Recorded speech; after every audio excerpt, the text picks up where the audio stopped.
परमात्मने ओम श्री गुरुभ्यो नमः। ओम मातृशक्तये नमः। ओम असतो मा सद्गमय तमसो मा ज्योतिर्गमय मृत्योर्मामृतंगमय। ओम शांति शांति शांति।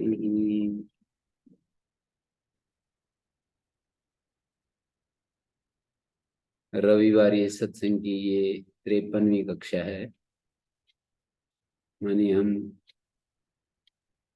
53 रविवार को इस समय इकट्ठे हुए 3 बजे और कुछ अपने जीवन संबंधी जो हमारी समस्याएं होती हैं उन पर विचार किया और अभी करते जा रहे हैं। इतना सारा क्यों करना पड़ता है, इतना सारा विचार क्यों करना पड़ता है। हम कुछ बातें होती हैं जो समझनी होती हैं वो समझ ली, बस उन बातों को इतना ज्यादा क्यों बार बार सुनना पड़ता है, बार बार क्यों सोचना पड़ता है, ये प्रश्न उठता है। तो इसलिए सोचना पड़ता है, इसलिए बार बार सुनना पड़ता है कि हमारा जो मन है, बुद्धि है, उसमें वो जो ज्ञान हम सुनते हैं, जो पढ़ते हैं, वो भूल जाते हैं हम, विस्मृति हो जाती है, आवृत्ति करनी पड़ती है। असकृत उपदेशात, आवृत्ति असकृत उपदेशात।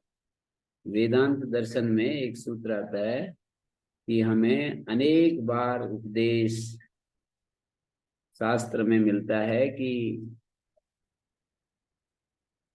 श्वेत केतु नाम का एक नौजवान है, वो अपने पिता से बातें कर रहा है, पूछ रहा है। तो उसके पिता उसको बार बार समझाते हैं और वो कहता है कि मेरे समझ में नहीं आया, तो फिर समझाते हैं। कहता है मेरे समझ में नहीं आया, तो फिर समझाते हैं। 9 बार किसी बात को अलग अलग उदाहरणों से, दृष्टांतों से उन्होंने समझाया। तो हमें इसलिए करना पड़ता है ये सारा कि हम कुछ बातें समझ में नहीं आती, कुछ समझ में भी आ जाए तो भूल जाती हैं। तो इसलिए बार बार रिवीजन करना पड़ता है कि रिवीजन करने से वो जो भूली हुई चीजें हैं याद आ जाती, याद रह जाती हैं, और जो समझ में नहीं आती वो चीजें भी समझ में आने लगती हैं। किसी कठिन विषय को भी बार बार सुना जाए तो वो सरल हो जाता है, धीरे धीरे धीरे धीरे। वो जो पारिभाषिक शब्दावली होती है वो हमारी अपरिचित होती है, पहले सुनने से वो हमारे परिचय में आ जाती है और हम उस शब्दावली को सुनते सुनते यूज्ड टू हो जाते हैं। मानी हम उसको उसका अर्थ समझने लगते हैं, उसके संकेतार्थ को ग्रहण करने लगते हैं। नहीं तो फिर ऐसा होता है कि हम सुनते रहते हैं और सुनते चले जाते हैं और कुछ भी हमारा विकास नहीं होता है।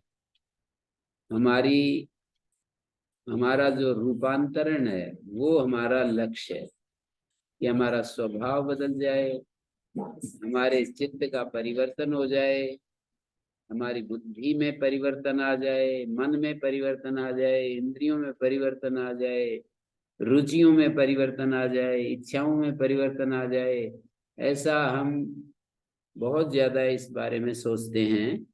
हमारी रुचि, हमारी इच्छा, प्रवृत्तियां, हमारे जो भी हमारा जो सोचने का ढंग है, ये सारा बदल जाए, हम ये चाहते हैं। क्यों क्यों ऐसा चाहते हैं? इसलिए चाहते हैं कि अब तक का जो रास्ता हमारा रहा है वो हमारे को एकदम दुख से छुड़ा नहीं पाया। हमारा जो भी काम करने का ढंग, सोचने का ढंग, जीवन जीने का जो तरीका, उससे हमारे जीवन में समस्याओं का समाधान नहीं हो पाया। इसलिए हम चाहते हैं कि ऐसी दृष्टि मिले, ऐसी समझ मिले कि हमारा सब कुछ ठीक ठाक हो जाए। समझ भी हम ठीक चाहते हैं और अपने स्वभाव को भी ठीक देखना चाहते हैं। समझ, स्वभाव और हमारी स्थिति भी ठीक हो। अंदर की जो स्थिति है, मानी हमारे भीतर शांति बनी रहे, ऐसा हम चाहते हैं।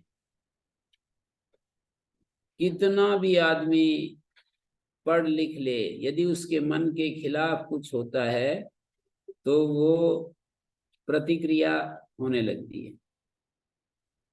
ऐसा हम सब का अनुभव है। आप सब भी अपने अपने स्तर पर देख सकते हैं, दूसरों को भी देखते ही हैं। हम लोग जिस दुनिया में हम रहते हैं, हम खिलाड़ी भी होते हैं और हम दर्शक भी होते हैं। मानी अपना अपना खेल खेल रहे होते हैं और देख रहे भी होते हैं। जो दूसरे लोग खेल खेलते हैं उसको देख देख भी रहे होते हैं। कौन कैसा खेल रहा है, कौन क्या क्या गलती कर रहा है, वो वो भी चलता रहता है। और मतलब कहाँ आश्चर्यजनक, आश्चर्य पैदा करने वाले कोई एक एक खिलाड़ी कुछ कुछ कारनामे दिखाता है। वो हम देख देख रहे होते हैं। हमारी दृष्टि से ये भी रहता है कि ये ऐसे नहीं करना चाहिए था, ऐसे नहीं करना चाहिए था। अपने बारे में भी ऑब्जर्व करते रहते हैं, अपने आप को भी देखते रहते हैं कि मुझे यहाँ यहाँ पर ये चूक हो गई। जैसे बिजनेसमैन को बहुत ज्यादा इस बात का रहता है कि वहां पर ये प्लॉट ले लेना चाहिए था और ये कमी हो गई तो बड़ा मतलब चूक गए, ऐसा आता रहता है। कोई भी संसार में जो दुनिया में रहता है उसको पता चलता है कि भाई यहाँ व्यवहार में भूल हो गई और संसार की ये जो तेरी भूल के कारण संसार में तू पिछड़ गया। मतलब कोई एक एक व्यक्ति बोलने की भूल करता रहता है, एक एक व्यक्ति व्यवहार की भूल करता रहता है और उसको उससे बहुत परेशानियां भी उठानी पड़ती हैं। लेकिन जब कोई स्वभाव आदत पक जाती है तो केवल जानने मात्र से भी वो आदत दूर नहीं होती है, उसके लिए तप करना पड़ता है।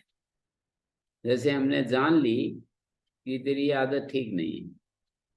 वैसे तो कम लोग जानते हैं, अपनी आदत को गलत कहने वाले बहुत कम लोग होते हैं। माने दूसरों को तो हम गलती दिखाते ही रहते हैं, बताते ही रहते हैं, पर अपनी आदत को गलत कहना कि ये मेरी आदत गलत है और ये बदलनी, मुझे इसको बदलना है। ज्यादा से ज्यादा कुछ खाने पीने की गलतियों को गलती मान लेते हैं कि जैसे कोई शराब पीता हो, कोई गुटखा खाता हो, कोई धूम्रपान करता हो। ऐसी गलतियों को गलती मान लेते हैं ज्यादा से ज्यादा कि भाई ये तेरी भूल है, इसको तुझे ठीक करना चाहिए। कोई शराब पी रहा है, कोई नशा कर रहा है, माने उसमें एक दिक्कत भी आती है कि जब गलती बहुत बढ़ जाती है तो आदमी को ऐसा महसूस होने लगता है कि अब तो ये सारी जिंदगी तेरे साथ ही रहेगी, अब इससे पीछा नहीं छूट सकता है। मतलब हेल्पलेस महसूस करता है आदमी, अपने आप को सरेंडर कर देता है, घुटने टेक देता है कि अब तो भाई, अब मेरे हाथ में कुछ नहीं रहा। पहले तो व्यक्ति शुरू शुरू में तो कोशिश भी करता है, एक बार आदत पड़ जाए तो फिर वो आदत परेशान करने लगती है, तो उससे अलग होना चाहता है। अलग होते समय उसको बहुत कष्ट होता है, तो शुरू शुरू में तो कष्ट भी अनुभव करता है, लेकिन फिर धीरे धीरे तो वो इतना ज्यादा अभ्यस्त हो जाता है, इतना अधिक वो उसके अंदर वो जो इरिटेशन है, उसके अंदर जो चिड़चिड़ापन है, उसके अंदर जो बेचैनी है, वो इतनी अधिक बढ़ जाती है किसी भी आदत के चलते कि वो आदमी परवश हो जाता है, मतलब पराधीन हो जाता है एकदम। वो आदमी एकदम इतना ज्यादा संवेदनहीन हो जाता है कि वो ये नहीं सोचता है कि तू मनुष्य है।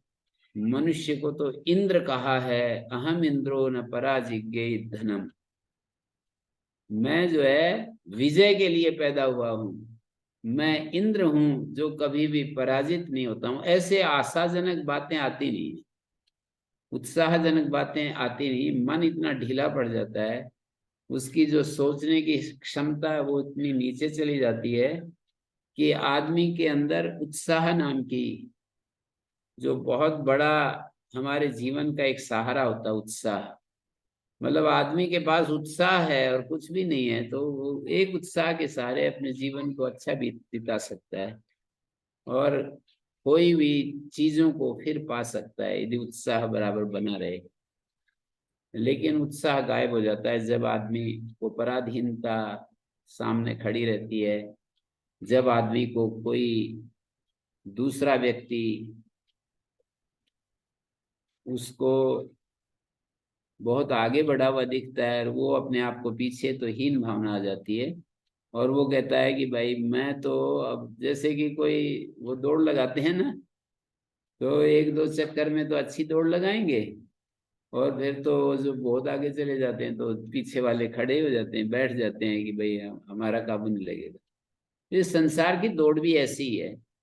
हम लोग, संसार अपने अपने क्षेत्र में दौड़ रहा है, कोई धन के क्षेत्र में, कोई बल के क्षेत्र में, खेल के क्षेत्र में, कोई सामाजिक सेवा के क्षेत्र में, कोई राजनीति के क्षेत्र में, कोई पढ़ाई के क्षेत्र में, कोई पेड़ लगा रहा है, कोई गायों की पालना कर रहा है, कोई कुछ कर रहा है, कोई कुछ कर रहा है, कोई बिजनेस कर रहा है, कोई फैक्ट्री लगा रहा है। एक एक क्षेत्र में सब लोग दौड़ लगा रहे हैं और उस दौड़ में वो जब थोड़े पिछड़ जाते हैं तो फिर निराश हताश हो जाते हैं कि भाई मैं इस दौड़ में, मैं, मेरा काबू नहीं लगेगा। और विशेष करके जो हमारी दौड़ होती है हमारे जीवन के शोधन के बारे में, वहां बहुत ज्यादा कष्ट होता है। जीवन का शोधन तो हम कर ही नहीं पाते हैं। जीवन का शोधन तो हमारे जीवन में बिल्कुल, मतलब कल्पना जैसी चीज हो जाती है। जीवन का शोधन भी कोई काम है ऐसा हमारी कल्पना में आता नहीं है। मतलब खाने पीने की चीजें खूब कल्पना में आती हैं, घूमने की, पिकनिक करने की, लोगों से मिलने की और दूसरों से मिलजुल करके बातें करने की, ये सारी चीजें आती हैं। पर हमारी कल्पना में ये नहीं आता कि मेरा रूपांतरण होना चाहिए, मेरे जीवन में परिवर्तन घटित होना चाहिए, मेरा जीवन में मेरा जो स्वभाव नाम की चीज है वो अच्छी होनी चाहिए। स्वभाव अच्छा वो होता है जो दूसरों को पसंद आए। अपने मन में तो सभी अच्छे स्वभाव वाले होते हैं, अपने अपने भीतर कोई सोचता है कि मेरे में तो कोई कमी नहीं है भाई। हम बहुत ज्यादा बेहोशी में चले जाते हैं, बेहोशी में भी चले जाते हैं और हम किन्हीं बुराइयों को पकड़ करके, उनको तो बुराई कहते हैं, बाकी तो हमारा ध्यान ही नहीं जाता है। बिल्कुल सच्ची घटना मैं सुनाता रहता हूँ, हंसी भी आती है कि वो एक लड़का मेरे को बोला कि जी मेरे में तो बस एक दोस्त है, मैं बीड़ी बीड़ी पीता हूँ, हमें तो और कोई दोस्त ही नहीं। मैंने कहा ऐसी घोषणा तो कोई बिरला ही कर सकता है कि एक दोस्त बचा है, बाकी तो सब ठीक ठाक हो गया। इतनी हिम्मत कर रहे हो तुम ये बात कहने के लिए कि एक दोस्त बचा है और बाकी तो सब ठीक कर लिया है। कितने साहस की भाषा बोल रहे हो। लेकिन वो साहस क्या करे, वो उसको पता ही नहीं बेचारे को कि दोष क्या होता है, कहाँ कहाँ हमारे मन में, बुद्धि में, इंद्रियों में विकार आते हैं, ऐसा पता ही नहीं चलता है। कहाँ कहाँ मैं, मतलब प्रतिक्रिया में चला जाता हूँ, कहाँ कहाँ मेरे को अनावश्यक रूप से मोह अहंकार घेर लेता है, कहाँ कहाँ मुझे, मतलब बहुत व्यर्थ वाक, व्यर्थ चेष्टा, व्यर्थ सोचना, ये सब चलता रहता है। ये सब देख ही नहीं पाता है व्यक्ति की सुबह से शाम तक यदि सोचे वो, तो कितने व्यर्थ चिंतन हमारे मन में से हुआ है, अब भी हो रहा है, आगे होता रहेगा। व्यर्थ चिंतन, व्यर्थ वार्तालाप, जिस वार्तालाप से कोई सार नहीं निकलना, वो बातें हम करते रहते हैं, उसको बोलते हैं व्यर्थ वार्तालाप। व्यर्थ चिंतन, व्यर्थ वार्तालाप और व्यर्थ व्यर्थ चेष्टा, व्यर्थ चेष्टाएं भी करते हैं हम। जैसे कोई आदमी बैठा बैठा है और पैर हिलाता रहता है, बच्चों को स्कूल में इकट्ठा कर दो और सामने जो है घास के तिनके हों, तो छोटे छोटे कुड्ढी बना लेते हैं, सारे तिनके तोड़ तोड़ कर और वहां इकट्ठे कर लेंगे, सब बच्चे ऐसा कर लेंगे। और यदि प्लेन जमीन में उनको बिठा दिया जाए ना, बालू रेत में, तो उठने के बाद आप देखना कि उनके आगे सब जगह वो लकीरें खींची हुई मिलेंगी। और सारा ये मतलब ये है कि हमारे को पता ही नहीं कि कुछ गड़बड़ चल रही है, इसको व्यर्थ चेष्टा कहते हैं। बेहोशी में जो क्रिया की गई, जो क्रियाएं होती हैं, बेहोशी में जो क्रियाएं की जाती हैं, उसको व्यर्थ चेष्टा के अंतर्गत गिना जाता है। तो हमारे को इस तरफ हमें बहुत ज्यादा सतर्क होना पड़ता है कि मेरे जीवन में व्यर्थ चेष्टा न हो, व्यर्थ वार्तालाप न हो, व्यर्थ सोचना ना हो, बल्कि जब जब भी अवकाश मिले सबका भला हो, सर्वे भवन्तु सुखिनः सर्वे सन्तु निरामया। कोई कोई एक व्यक्ति के अभ्यास में ओंकार आ जाता है, किसी किसी के अभ्यास में जय श्री राम बार बार बोलता रहता है, किसी के अभ्यास में ओम ओम ओम ऐसे बोलता रहता है, हर 2 3 4 मिनट बाद ओम ऐसे बोलता रहता है। तो ये तो अच्छे अभ्यास हैं, मानी भगवान का नाम, महापुरुषों का नाम, ये तो अच्छे अभ्यास हैं। लेकिन हम बैठे बैठे दूसरों के दोष देखते रहते हैं, दोष निकालते रहते हैं, और कुछ भी हमारे अपने जीवन को सुंदर बनाने के लिए कोई विचार ही नहीं आता हमें कि मेरे अंदर भी कोई कमियां हो सकती हैं, ऐसा हम सोच नहीं पाते बिल्कुल भी। मेरी कमियों को मैं हटाऊं, ऐसा हमारे कल्पना में ही नहीं आता। कुछ गलतियां भी हैं मेरी, ऐसा हम देख नहीं पाते हैं। तो हमें देखना चाहिए, देखने के बाद ही उन कमियों को हटाने का प्रोसेस शुरू होता है। जो देख ही नहीं रहा है, अपने तरफ देख ही नहीं रहा है, अपने स्वभाव की तरफ नहीं देख रहा है, अपने ज्ञान की तरफ नहीं, अपनी इच्छाओं की तरफ नहीं देख रहा, अपनी कोशिशों की तरफ नहीं देख रहा, वो व्यक्ति कैसे इन सब चीजों के पार जा सकता है। मानिए आदमी को अच्छा बनने के लिए अपनी कामनाएं, अपनी इच्छाएं, अपने संस्कार, इन सब का अध्ययन करना होता है। और अध्ययन किताबों की हम करते हैं, पर उसमें एक दोष होता है, अध्ययन ठीक से नहीं कर पाते, हमें समझ नहीं होती है कि अध्ययन में क्या ध्यान रखने की चीज है। अध्ययन में स्वयं को खड़ा करके देखने की बात होती है कि हम स्वयं अपने आप को बीच में खड़ा रखते हैं, और उस में हम देख रहे होते हैं कि मेरे स्वभाव कहाँ दूसरों के लिए सहयोग करने वाले, सुख देने वाले हैं, और कहाँ दूसरे के लिए दुख देने वाले या उसके लिए बाधा पहुंचाने वाले हैं।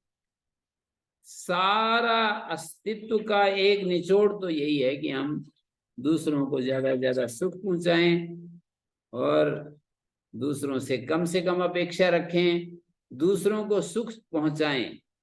ये सारे शास्त्रों का, सारे महापुरुषों का, सारे जितने भी वाइज मैन, ग्रेट मैन हो चुके हैं, उन सब का एक ही निर्णय है कि हम दूसरों को सुख पहुंचाएं, हम दूसरों को सम्मान दें, दूसरों को सुख पहुंचाएं, दूसरों को दूसरों के बारे में गलत सोचने की बजाय, दूसरों के बारे में अन्यथा सोचने की बजाय हम उनके बारे में कुछ न कुछ पॉजिटिव बात उनके कानों तक पहुंचाएं कि आप कितने अच्छे हैं, कितनी मेहनत करते हैं।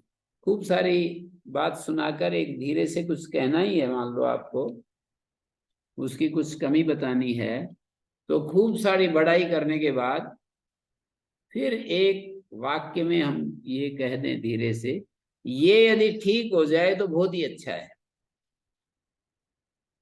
तो ऐसे यदि हम बोलते हैं, ऐसे अपने बच्चों को, अपने साथियों को हम ऐसे यदि समझाते हैं तो बहुत बड़ा उनके मन पर असर होता है और वो धीरे धीरे अपना रूपांतरण, अपना परिवर्तन करने के लिए तैयार हो जाते हैं। पर बच्चे आजकल जो है, वो सबकी एक शिकायत हो रही है कि बच्चे जो है वो जैसे हम उनको जैसा बताते हैं वैसा तो नहीं करते हैं। बच्चे कैसे करेंगे? एक भी दुनिया में ऐसा एक भी व्यक्ति नहीं कि उस जैसा कोई दूसरा हो जाए।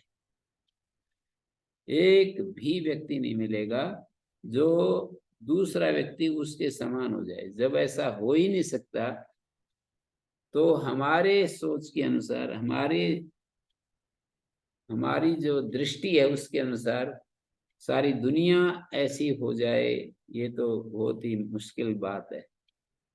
बहुत कठिन बात हमने सोच ली कि सारी दुनिया जैसा मैं सोचता हूँ वैसी हो जाए, सारी दुनिया जैसे मैं करता हूँ वैसा करे। तो एक करने की शक्ति होती है, एक जानने की शक्ति होती है, एक मानने की शक्ति होती है। तीन शक्तियां मनुष्य को असाधारण रूप से मिली हैं, करने की शक्ति, जानने की शक्ति और मानने की शक्ति। करने की शक्ति दुनिया के लिए होती है, जानने की शक्ति अपने आप को निर्दोष जानने के लिए होती है, अपने आप को निर्दोष पाने के लिए जानने की शक्ति होती है। ज्ञान मतलब हम हमारे अपने लिए होता है। कर्म हमेशा, वो कोई भी कर्म हो सकते हैं ऊपर से लेकर नीचे तक, कर्म हमेशा दूसरे के लिए होते हैं। और भाव मानिए एक तीसरी चीज भी है हमारे भीतर, भाव, जिसका शीर्षस्थ भाव प्रेम होता है।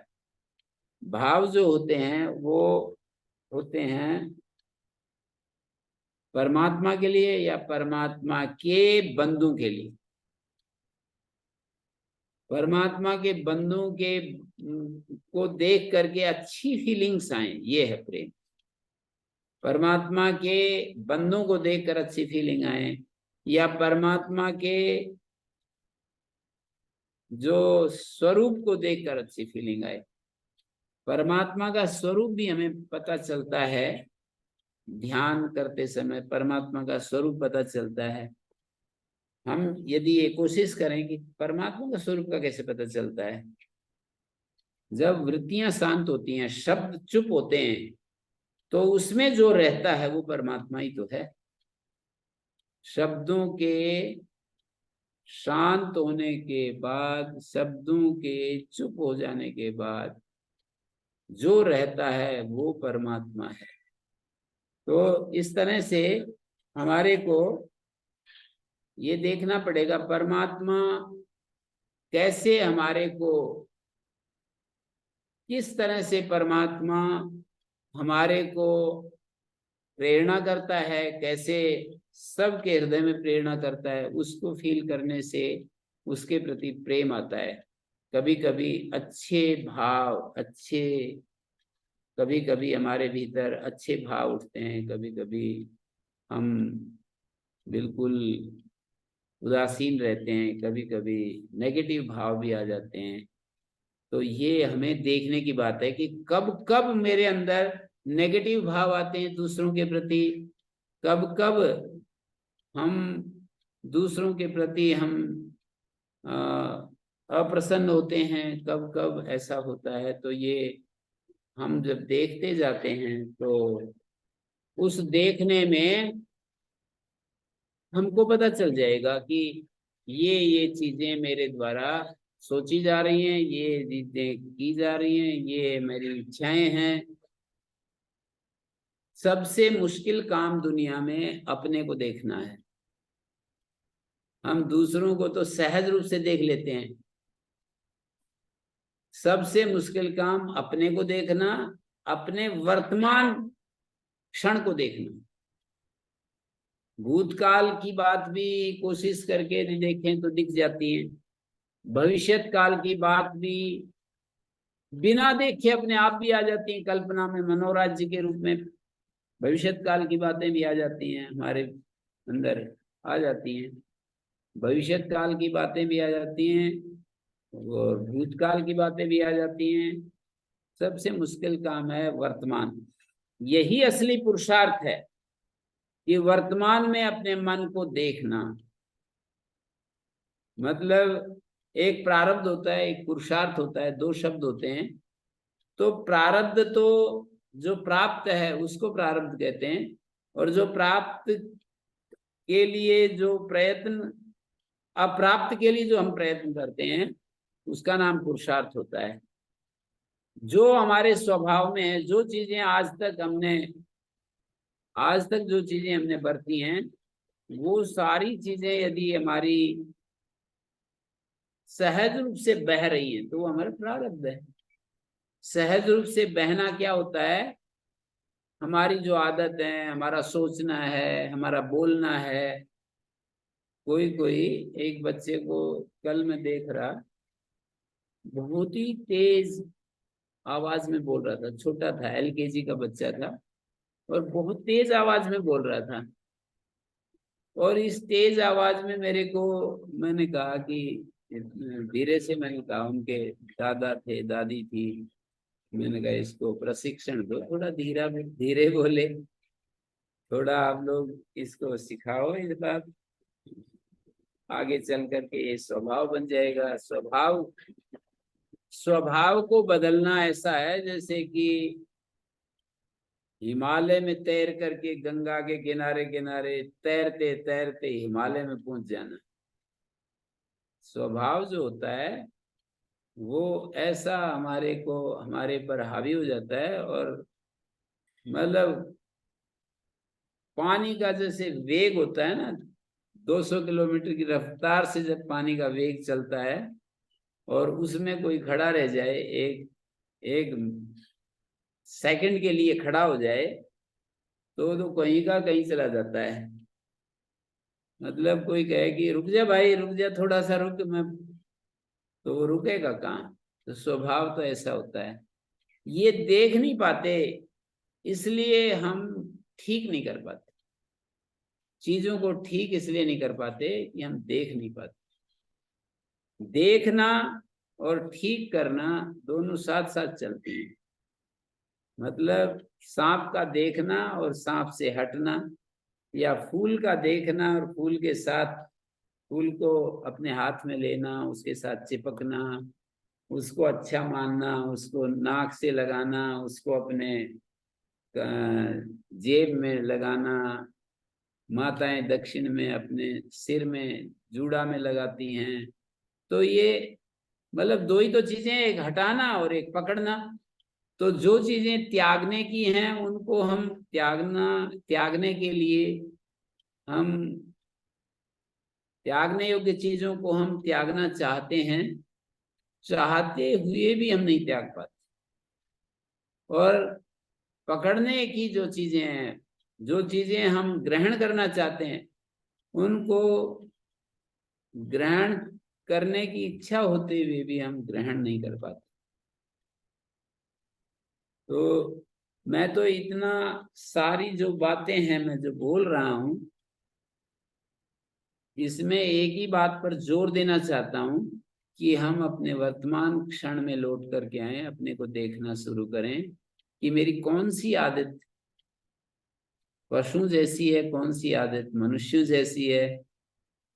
मानी अहनी अहनी अवेक्षेत नरः नरश्चरितम आत्मना किन्नु मे पशुभिस्तुल्यम किन्नु सत्पुरुषैरति।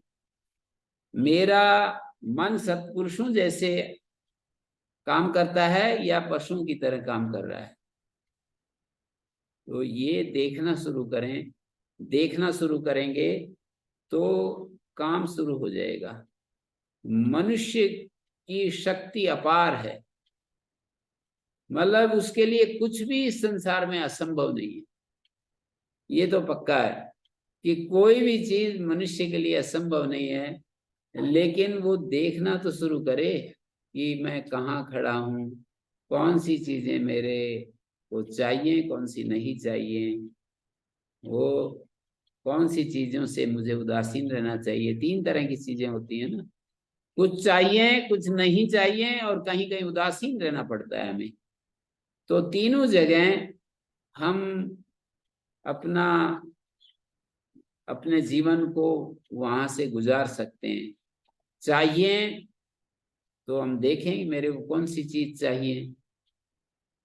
शास्त्र ने तो बहुत सारी बातें कह रखी हैं कि मनुष्य को ऐसी ये चीज प्राप्त करनी है, बहुत सारी चीजों का निषेध कर रखा है, बहुत सारी जगह उदासीनता की बात करते हैं। हमें स्वयं को खड़े करके देखना चाहिए कि मुझे कौन सी चीजें चाहिए, कहाँ मुझे अपने अपनी जो गलत आदतें हैं, गलत स्वभाव हैं, उनको मुझे हटाना है। तो गलत आदत और गलत स्वभाव हमें यदि पकड़ में आ जाए तो निश्चित रूप से हटाया जा सकता है, निश्चित रूप से हटाया जा सकता है। इसलिए कह रहा हूं कि आत्मा की शक्ति अपार है, पर ये सारी चीजें उसको भरोसा नहीं होता, विश्वास नहीं होता। थोड़ी देर में ही आदमी वो हो जाता है, हेल्पलेस महसूस करने लगता है अपने आप को, अपने आप को ऐसा महसूस करता है कि तेरे बस की बात नहीं। जब ये बात आ जाती है तो वास्तव में बस की बात नहीं रहती है। और मैं सब कुछ कर सकता हूँ, सर्वोहम अस्मि उपासित, एक उपनिषद का वाक्य आता है, सर्वोस्मि उपासित, मैं सब कुछ हूँ, ऐसे बार बार हमें वो करना चाहिए, ध्यान करना चाहिए, बार बार उपासना करनी चाहिए। सर्वोस्मि उपासित, मैं सब कुछ हूँ, सर्व हूं मैं। तो वो मनुष्य जो है, बहुत सारी चीजें हैं जो हमें त्यागने की हैं। जैसे जो भी निषेधात्मक चीजें हैं, नेगेटिविटीज हैं, जैसे दूसरों के प्रति ईर्ष्या है, दूसरों के प्रति द्वेष भाव है, दूसरों के प्रति हमारा घृणा है, नफरत है, सभी चीजें क्यों त्यागनी चाहिए दूसरों के प्रति? ये इसलिए त्यागनी चाहिए, कोई यदि ये प्रश्न कर दे कि भाई दूसरों के प्रति हम नफरत, घृणा, द्वेष, क्रोध, गुस्सा, ईर्ष्या, विकार, जो दूसरों के प्रति हमारे अंदर आते हैं, ये सारे भाव, उनको क्यों छोड़ना चाहिए? मान लीजिए वास्तव में ही कोई ऐसे हों तो फिर क्यों छोड़ें हम उनका? तो उनके बारे में बुरा सोचेंगे, उनको बुरा देखेंगे, उनको बुरा बोलेंगे। तो इसलिए सोचना चाहिए, उसका एक लॉजिक तो ये है कि हमें इसलिए छोड़नी चाहिए ये बात, दूसरों के बारे में सोचना आदि इसलिए बंद कर देना चाहिए क्योंकि कभी भी एक आदमी अपने लिए दूसरों से नहीं चाहता है।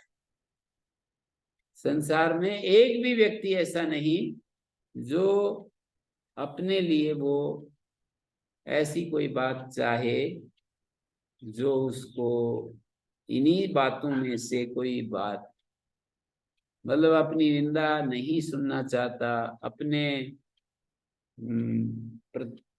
पर, मेरे ऊपर कोई आक्षेप लगाए, कोई आरोप लगाए, मेरे को कोई ऊंची आवाज में बोले, कभी मेरे को पसंद नहीं होता। तो ऐसा होता है, कहते हैं कि भाई ऊंची आवाज में तो कभी कभी बोलना पड़ता है जब वो नहीं सुनता है तो। हाँ, ये तो आदमी की कमजोरी है, क्या किया जाए। मन में तो आनी चाहिए कि हाँ तेरी कमजोरी है, तेरे को ये भी पार करनी है, ये स्टेज भी पार करनी है कि किसी भी स्थिति में मैं किसी को ऊंचा ना बोलूं, किसी को मैं मतलब अपने से हीन ना देखूं।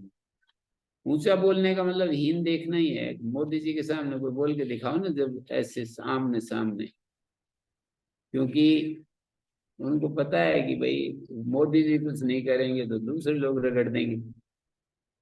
मतलब सिक्योरिटी वाले उसको पकड़ करके बंद कर देंगे, डंडा मारेंगे ऐसे। बल से जो रुकना है ना, बल के द्वारा जो रुकना, ये पशु का स्वभाव है। बल से जो हमारे ऊपर रोक लगती है, ये पशु का स्वभाव है। ज्ञान से और भाव से जो रुकना है, ये मनुष्य का स्वभाव। बल से हमारा जो नियंत्रण होता है, पुलिस विभाग, सेना और कितने सारा मैनेजमेंट, ये बल से ही रोकने वाला है। ज्ञान से और भाव से मनुष्यत्व शुरू हो जाता है। बल से रुकना का मतलब, तुम ऐसा करोगे तो हम आपको ये दंड देंगे, तुम इस नियम को भंग करोगे तो हम तुम्हें इतना फाइन करेंगे। ये सब बल से रुकने वाली बात है। बल से रुकते रुकते स्वभाव में भी आ जाती है। जैसे विदेश में इतने ज्यादा कठोर नियम उन्होंने बना दिए कि फिर उन व्यक्तियों के स्वभाव में ही आ गए। वो उनको सोचना ही नहीं पड़ता। तो प्रारंभ में जो बल से जो चीजें रोकी जाती हैं, वो आदत में भी आ जाती हैं। लंबे समय में जब सबके सभी उस तरह से करेंगे, तो फिर आदत भी आ जाती हैं। तो आदत में आने के बाद फिर जोर नहीं पड़ता। उस आदत में आई हुई चीज को ही प्रारब्ध कहते हैं।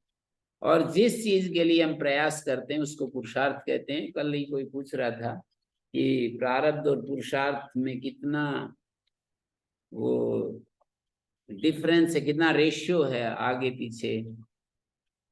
तो मेरे मन में ये बात आई कि भाई एक दाहिना जो पैर है, वो हमारा प्रारब्ध बना हुआ है, तो बायां पैर पुरुषार्थ करके आगे बढ़ जाता है। और बायां पैर जब जो पुरुषार्थ किया था वो प्रारब्ध बन गया, फिर दायां पैर आगे बढ़ता है, वो पुरुषार्थ हो जाता है। तो दायां और बायां पैर जो आगे बढ़ गया और रुक गया, आगे बढ़ा है वो तो पुरुषार्थ से बढ़ा, और फिर जो रुक गया वो प्रारब्ध बन गया। प्रारब्ध में रिपीटेशन होता है, केवल मतलब पुनरावृत्ति होती है। प्रारब्ध जैसे कि कोई व्यक्ति, एक एक व्यक्ति का जो स्वभाव होता है, वो स्वभाव पूरा का पूरा प्रारब्ध वहां पर काम कर रहा होता है। और पुरुषार्थ की पुरुषार्थ का जो प्रयोग है जीवन में, एक तो जो हमारी गति है उसको हम बढ़ाना चाहते हैं तो पुरुषार्थ करना पड़ेगा।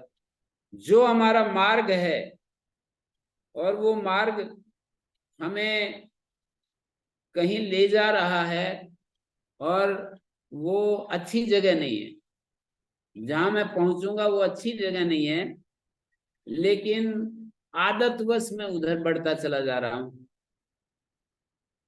तो पुरुषार्थ से वो चेंज करना पड़ता है। पुरुषार्थ से हमें अपनी आदत को चेंज करके दूसरी दिशा में ले जाना पड़ता है।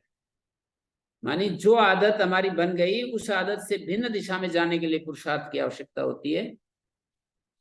तो मैंने 3 बातें मैं बता रहा हूं पुरुषार्थ की कहाँ कहाँ जरूरत पड़ती है। यदि हम अंधाधुंध आगे बढ़ रहे हैं और हमें जरूरत पड़ती है अपने आप को रोकने की, तो अपने को रोकने के लिए भी पुरुषार्थ करना पड़ता है।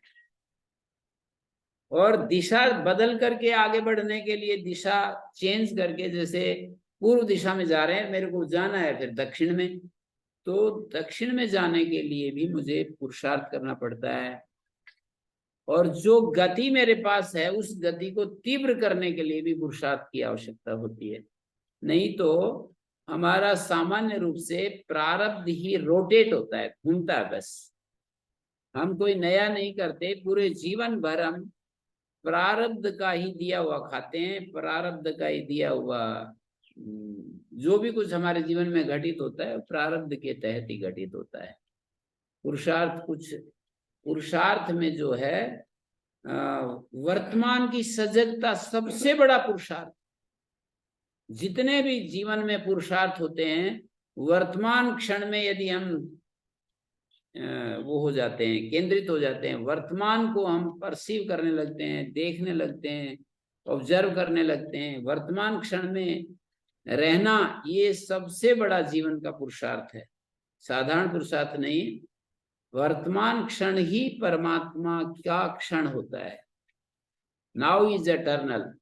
प्रेजेंट, पास्ट और फ्यूचर जो होते हैं वो तो केवल एक साइकिल है। पास्ट से वर्तमान में आ गए और वर्तमान जो है, भविष्यत जो है, जहां में पहुंचना चाहते हैं, मतलब अगले क्षण वो भविष्यत होता है, वर्तमान क्षण में वर्तमान, और वो तुरंत भूतकाल में चला जाता है। तो तीनों कालों में से जो गुजरना होता है, ये तो एक सामान्य प्रोसेस है, सामान्य प्रक्रिया है। पर क्षण क्षण में अपने जीवन को देखना, संभालना, ये तो महान पुरुषार्थ है। और इस पुरुषार्थ को जो करते हैं वो तो सिद्ध पुरुष हो जाते हैं, साधक, सिद्ध, ओलिया, संत, सेंट, जो भी आप कहें, जो भी नाम दें। तो हमें अपने जीवन को बीच बीच में, यदि ना हर 24 घंटे हम वर्तमान क्षण में नहीं रह पाते, नहीं रह पाएंगे, तो क्या करें? के लिए यही करें कि जब जब हमारा को होश आए, जब जब ध्यान आए, तब तब हम वर्तमान क्षण में लौट आए। 10 क्षण, 20 क्षण, मतलब 1 मिनट, 2 मिनट, जितने देर रह सकते हैं उसको हम रहें। सुबह से शाम तक इस तरह यदि हम अपने अभ्यास को बना लें, मतलब एकदम कभी कभी हम वृत्ति रहित स्थिति में चले जाएं, वो जो वृत्ति रहित स्थिति है वही परमात्मा का स्वरूप होता है। जैसे हम घूमते रहते हैं, देखते रहते हैं कि परमात्मा कहाँ है, कैसा है, परमात्मा को मुझे मिलना है, प्राप्त करना है। यही परमात्मा है जो वृत्ति रहित अवस्था, तो थॉटलेस स्टेट है हमारी। जैसे हमारी नींद होती है ना, नींद में कोई विचार नहीं होता है, कोई संकल्प, कोई इच्छा नहीं, कोई हमारा स्पर्धा नहीं, कोई किसी से आगे बढ़ना नहीं, कोई किसी को धकेलना नहीं, कोई किसी से कंपटीशन नहीं, कंपैरिजन नहीं, कोई जजमेंट नहीं, कुछ भी नहीं। ऐसी स्थिति जागते समय यदि हमारी हो जाती है, जागृत अवस्था में यदि हमारी ऐसी स्थिति हो जाए, एक कर्म की स्थिति होती है और एक स्वरूप की स्थिति होती है। तो कर्म की स्थिति में हम इतना ही कर सकते हैं कि कॉमली एक्टिव, हमारे एक मित्र हैं, वो बहुत ही अच्छा बोलते रहते हैं, कॉमली एक्टिव और एक्टिवली काम। एक्टिवली काम और कॉमली एक्टिव। काम का मतलब होता है शांत, शांत रहते हुए एक्टिव रहें और एक्टिव रहते हुए शांत रहें। बुद्धिमान पुरुष की परिभाषा यही की है श्री कृष्ण जी ने गीता में। बुद्धिमान पुरुष की यही परिभाषा की है, कर्मणि अकर्म या पश्चेद अकर्मणि च कर्म या स बुद्धिमान मनुष्येषु स सर्व कर्म कृष्ण स कर्म सर्व कर्म कृष्ण स सर्व कर्म कृष्ण कृत नर। वो व्यक्ति संपूर्ण कर्मों का कर्ता है। कृष्ण कर्म कृत नर। कृष्ण कर्म, कृष्ण का मतलब संपूर्ण कर्मों का, कृत मानी करने वाला माना गया है। तो कर्म करते हुए हम अपने भीतर कर्मणि या कर्म या पश्चेत, शरीर मन बुद्धि इंद्रियों से काम चल रहे हैं, और हम अपने भीतर जाकर के स्थिर हो जाएं कि मैं अपने भीतर जो है, मैं भीतर एक आत्मा के स्तर पर देखूं तो एक महान प्रशांति छाई हुई है। कर्मणि अकर्म होगी ये स्थिति, कर्म में अकर्म की स्थिति होगी। हमारा मन बुद्धि इंद्रियां शरीर आदि तो कर्म की स्थिति में है, और आत्मा अकर्म की स्थिति में है, तो इसको बोलते हैं एक्टिवली काम और कामली एक्टिव। इसको दूसरी तरफ से कहें, कर्मणि अकर्म या पश्येत अकर्मणि च कर्म यह। अकर्म की स्थिति में भी इसको ऐसा समझाना चाहते हैं कि कभी कभी आदमी काम नहीं कर रहा होता है फिर भी काम कर रहा होता है। किसी व्यक्ति ने जैसे कह दिया कि भाई मैं काम नहीं करूंगा, मैं तो बस शांति से रहना चाहता हूं, ऐसे सोच करके, और कोई व्यक्ति जो है कर्म को छोड़ करके और ऐसे चुपचाप पड़ा रहता है, तो वो व्यक्ति, शास्त्र ये कहता है कि उस व्यक्ति का कर्म तो चल रहा है भाई। जब व्यक्ति ने ये कह दिया कि मैं कर्म नहीं करूंगा, कर्म न करने वाला कोई केंद्र वहां पर मौजूद है, और कर्म न करने वाला कोई केंद्र है तो वो अहंकार ही होता है। कर्म करने वाला केंद्र भी अहंकार होता है, न करने वाला भी केंद्र अहंकार होता है। इस बात को देखना, इस बात को सूक्ष्मता से निहारना, अवलोकन करना, ये बुद्धिमान बनने की राह, कि हम अपने जीवन को कैसे बुद्धिमान बना सकते हैं, कि हम निहार सकें, देख सकें अपनी स्थिति को, कि मैं काम करते हुए भी शांत हूं। हमें पता लगता है अगर मैं शांति से काम कर रहा हूं, कभी कभी अपना कोई भी हमारा इर्द गिर्द कुछ, कोई परेशानी नहीं, कष्ट नहीं, कोई किसी तरह का दबाव नहीं हमारे ऊपर, तो हम शांति से कर्म करते रहते हैं। और कभी कभी ऐसा होता है कि जब प्रेशर होता है, कोई चीज खराब होने की स्थिति में होती है, तो उस समय हम ऐसा नहीं कह सकते कि हम कर्म करते हुए भी अकर्म की स्थिति में, ये नहीं बोल सकते। हम कर्म कर रहे हैं, बस कर्म कर रहे हैं, अकर्म नाम की कोई चीज वहां नहीं है। तो ये दोनों चीजों का, कर्म में अकर्म और अकर्म में कर्म, अकर्म में जो कर्म है ये भी एक देखने की चीज है कि अकर्म, वैसे तो उसने कर्म का त्याग कर दिया, पर उसका संकल्प के स्तर पर कर्म चल रहा होता है। संकल्प के स्तर पर जो कर्म चलना है, ये भी हमारे जीवन के लिए बहुत ज्यादा दुखद घटना है। संकल्प के स्तर पर, मतलब वैसे तो हम कर्म नहीं कर रहे, पर अंदर हमारा मन हमेशा एक्टिव रहता है, हमेशा फंसा हुआ रहता है, ये सब होता रहता है। तो इस सब चीजों को देखना है।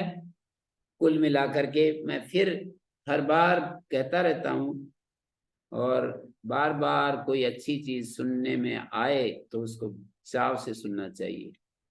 अपने जीवन का साफल्य इस बात में है कि अपने पास जो है वो दूसरों के काम आ जाए। कोई योग्यता है, कोई हुनर है, पैसे हैं, कोई हमारी जो वाणी की सामर्थ्य है, लेखनी की सामर्थ्य है, दिमाग की सामर्थ्य है, ये सारी जो योग्यताएं हैं हमारे पास, जो समाज से, गुरुजनों से या शास्त्रों से हमने अर्जित की हैं जो योग्यताएं, क्षमताएं, तो वो दूसरों के काम आ जाए। योग्यताएं दूसरों के काम आ जाएं, पर योग्यताएं जब दूसरों के काम आने लगती है ना हमारी, तो हमारे अंदर अहंकार बढ़ने लगता है कि मैंने इतना किया, मैंने इन लोगों के लिए इतना किया, सबके लिए इतना किया, अहंकार बढ़ने लगता है। मानिए अपने आप को हम एक विशेष काम के आधार पर, आदमी देखिए विशेषता कैसे कैसे आदमी के अंदर अनुभव में आने लगती है कि जब पैसे ज्यादा हो जाएं दूसरों से तो वो अपने आप को विशेष अनुभव करने लगता है। किसी के पास शारीरिक बल अधिक हो जाए तो अपने आप को विशेष अनुभव करने लगता है। कोई पद प्रतिष्ठा यदि आ जाए किसी व्यक्ति के पास तो विशेष अनुभव करने लगता है। किसी व्यक्ति के पास रूप सौंदर्य आदि आ जाए तो उसके आधार पर दूसरों से विशेष अनुभव करने लगता है। किसी व्यक्ति के पास बहुत ज्यादा उसका सामाजिक एरिया बढ़ जाए, माने बहुत लोग पहचानने लग जाएं, उसी के आधार पर लाखों करोड़ों को पहचानने लगे तो उसी से अपनी विशेषता अनुभव करने लगता है। कितने सारे एरिया हैं। कोई शास्त्र पढ़ा हुआ व्यक्ति, मेरे को सब शास्त्र आते हैं, कोई पुस्तक जाता है और उसी के आधार पर अब दूसरे से उसके अंदर हीन भाव आ जाता है। वो उसको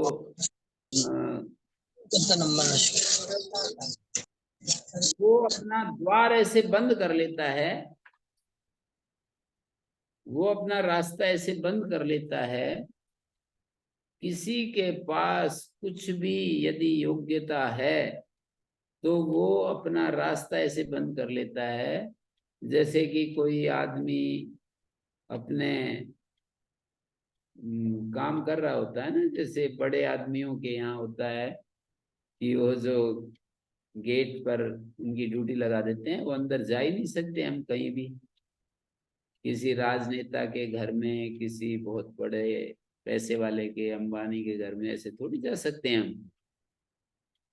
कि जब हमारी इच्छा हुई जा करके बैठ गए, ऐसे नहीं हो सकता है, क्योंकि हमने एक व्यवस्था बना रखी है। ऐसे अहंकार भी ऐसे हमारे कपाट बंद कर देता है बिल्कुल। ग्रहण करने के नाम पर, ग्रहणशील होने के लिए, ग्रहण करने के लिए बिल्कुल रास्ता बंद कर देता है अहंकार। मानी मुझे, जब मैं किसी भी योग्यता से गुजर रहा होता हूं, मैंने बहुत देखा है, ध्यान से देखा है मैंने, कि किसी के पास कोई योग्यता हो गई, बस उसका तो रास्ता बंद हो गया अब आगे बढ़ने के लिए।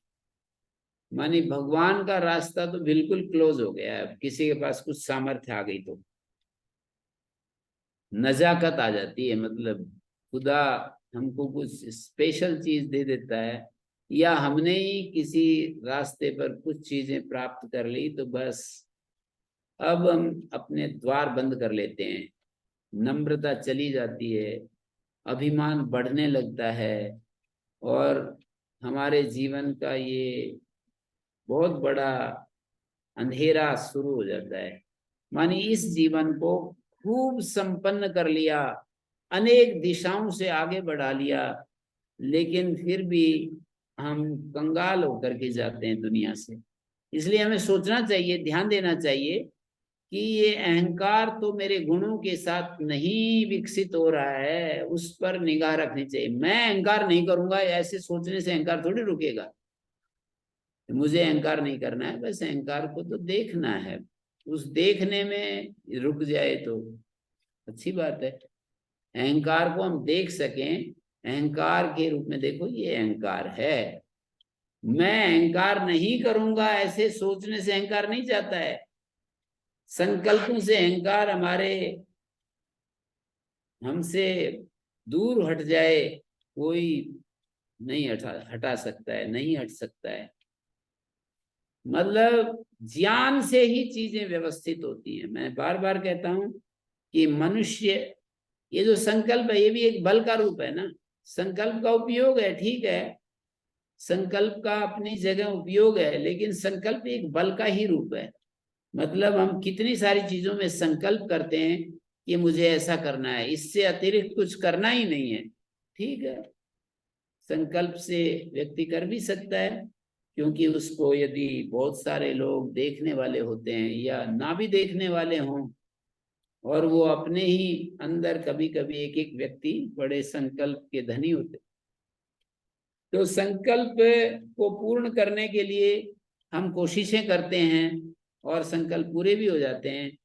लेकिन ज्ञान की जो कीमत है, ज्ञान का जो स्थान है और भाव का जो स्थान है, वो बहुत ज्यादा, और सबसे ज्यादा स्थान तो ज्ञान का है।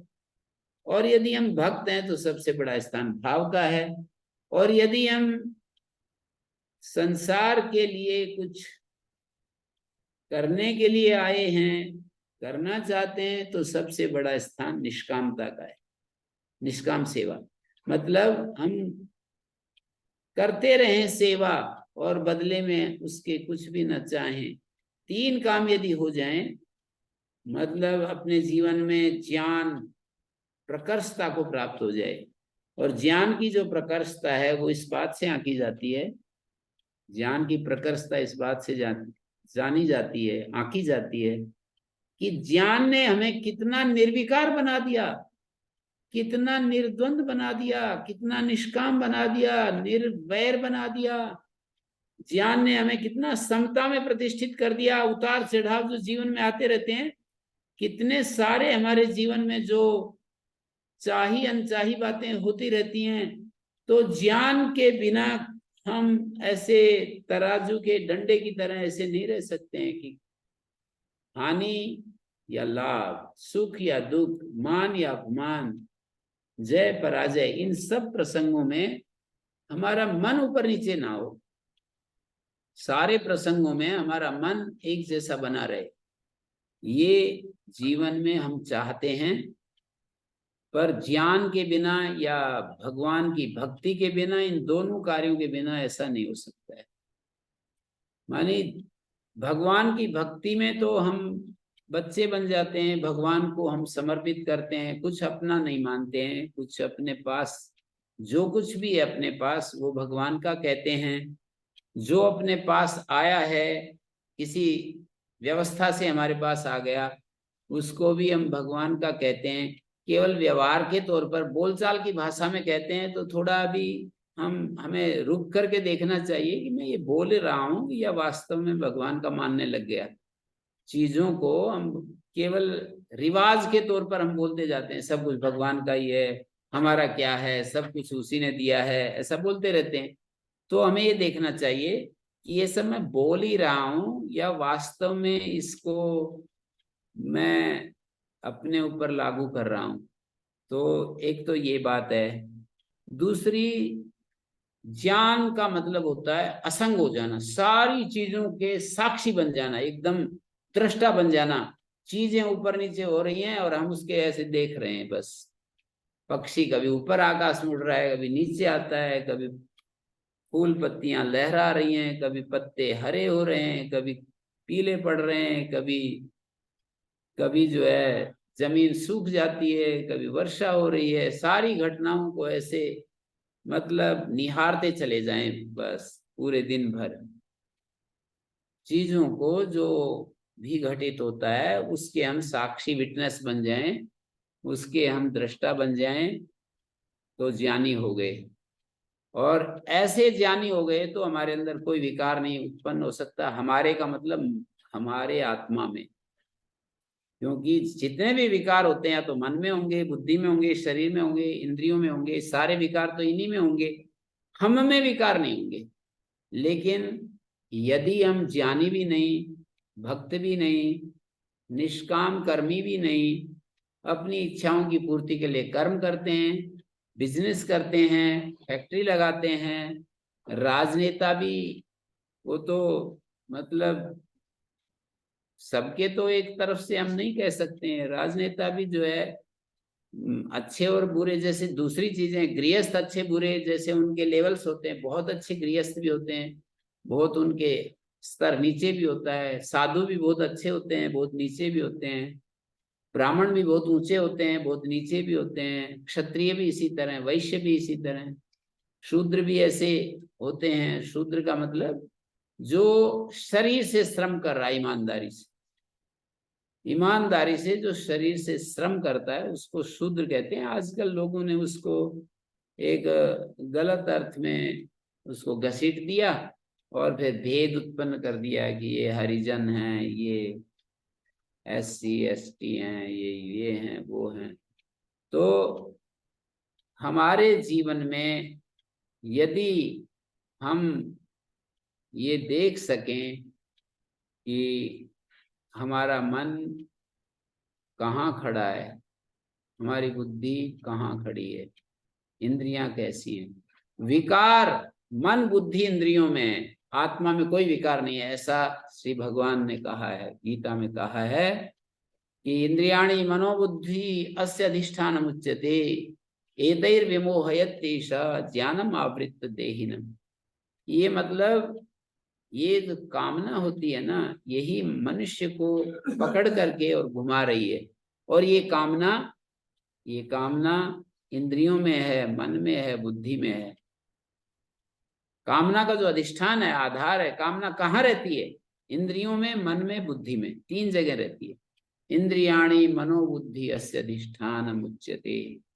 आत्मा में कामना नहीं होती है, और पृथ्वी जल अग्नि वायु आकाश में भी कामना नहीं होती है। पृथ्वी जल अग्नि पांच भौतिक जो जगत है, बाहर का जगत, उसमें भी कामना नहीं होती है। मन बुद्धि इंद्रियों में कामना करना एक, किसी ने कहा बहुत अच्छा, बोले भाई कर्म कर लो, इसमें भी कोई दिक्कत नहीं, कर्म की इच्छा कर लो, फल की इच्छा कर लो, इसमें भी कोई दिक्कत नहीं है। जैसे कि भाई मैं इस काम के लिए ये काम कर रहा हूं जिससे मेरा ये बिजनेस बढ़े, पर कर्म के फल में जो आसक्ति होती है,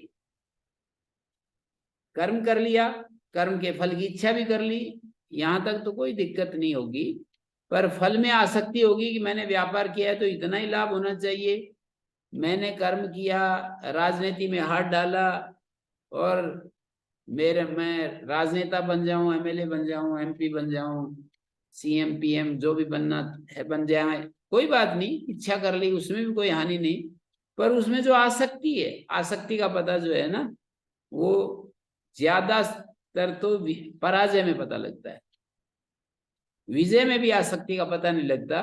विजय में तो कहता है अरे भगवान की, सब भगवान की महिमा है, उसकी इच्छा है और उसकी मेहरबानी से सब कुछ अच्छा हुआ है, ऐसा सोच लेता है।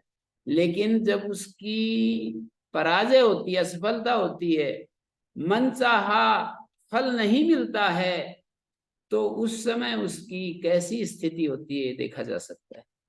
किसी भी कार्य में आसक्ति है या नहीं है, तो उस कार्य में असफलता हमारे को सही दिशा देती है, हमें सही पकड़ में आ जाती है कि आसक्ति थी है, मैं बिना आसक्ति के फल की, मतलब फल की इच्छा कर, बड़ी अच्छी बात कही उन्होंने।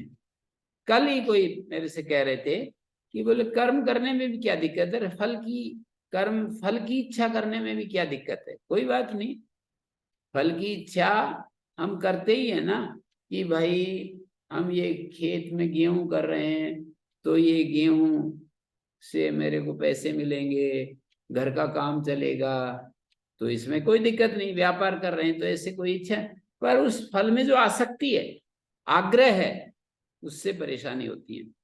तो जीवन यदि हमारा मतलब तीन दृष्टियों से पूर्ण हो जाए ना, तो सफल हो जाएगा। मतलब हमारे पास जो सामर्थ्य है, पैसे का सामर्थ्य, बुद्धि का सामर्थ्य, वाणी का सामर्थ्य, लेखनी का सामर्थ्य, दिमाग का सामर्थ्य, शरीर का सामर्थ्य, गुणों का सामर्थ्य, जो भी हमारे पास सामर्थ्य है, हुनर है, कोई एक्सपर्टीज है किसी किसी एक एक चीज में, तो सामर्थ्य जो है दूसरों के काम आ जाए। जब दूसरों के काम आएंगे तो बड़ाई होगी, उस बड़ाई का फल यदि हम छोड़ दें, मतलब ये उसमें आसक्ति ना करें, उसमें उस फल को अपने मैं के साथ ना जोड़ें, हैं? बहुत ही अच्छा किया है, किसी ने कह दिया कि भाई आपने तो जीवन बहुत ही अच्छा जिया है, तो बस उसको देख लें कि कौन सी चीज है जो अच्छा जिया, मतलब आत्मा है या ये मन बुद्धि शरीर इंद्रियां हैं। आत्मा तो हमेशा एक जैसा रहता है, मन बुद्धि शरीर इंद्रियां अनात्म वर्ग में आते हैं। दो ही चीजें हमारा इस व्यक्तित्व में, एक आत्मा एक अनात्मा। तो अनात्मा यदि अच्छा जिया है तो हम उसको देख लें, बस दृष्टा बनकर साक्षी बनकर के देखते रहें। तो ऐसा यदि हम कर सकेंगे तो सहजता आ जाएगी, जीवन मतलब खुशियों से भरा रहेगा। और उतार चढ़ाव जीवन में जरूर आएंगे, उन उतार चढ़ावों में हम समता में रह सकेंगे, समता में रह सकेंगे, स्वाधीन रह सकेंगे। तो इतना ही मेरे को कहनी थी बातें कुछ। भगवान करे कि हम ये सब निरंतर कर सकें, निरंतर करते रहें, निरंतर कर सकें, तो ऐसा करने से हमारा जीवन सफल हो जाएगा। मतलब जीवन जगत के काम आ जाए, हमारी योग्यताएं काम आ जाएं, ज्ञान हमको निर्विकार बना दे, असंग बना दे, स्वाधीन बना दे, समता में प्रतिष्ठित कर दे, निर्विकार बना दे, निर्द्वंद बना दे, निष्काम बना दे। ज्ञान अपने को, ज्ञान बढ़ाने के लिए नहीं होता है, ज्ञान तो ये जो मैं बोल रहा हूं ना, ये सामर्थ्य की कला है, ये ज्ञान की बात नहीं, ये सामर्थ्य है। किसी समझी हुई बात को भी जब हम दूसरे को समझाते हैं तो सामर्थ्य की बात होती है।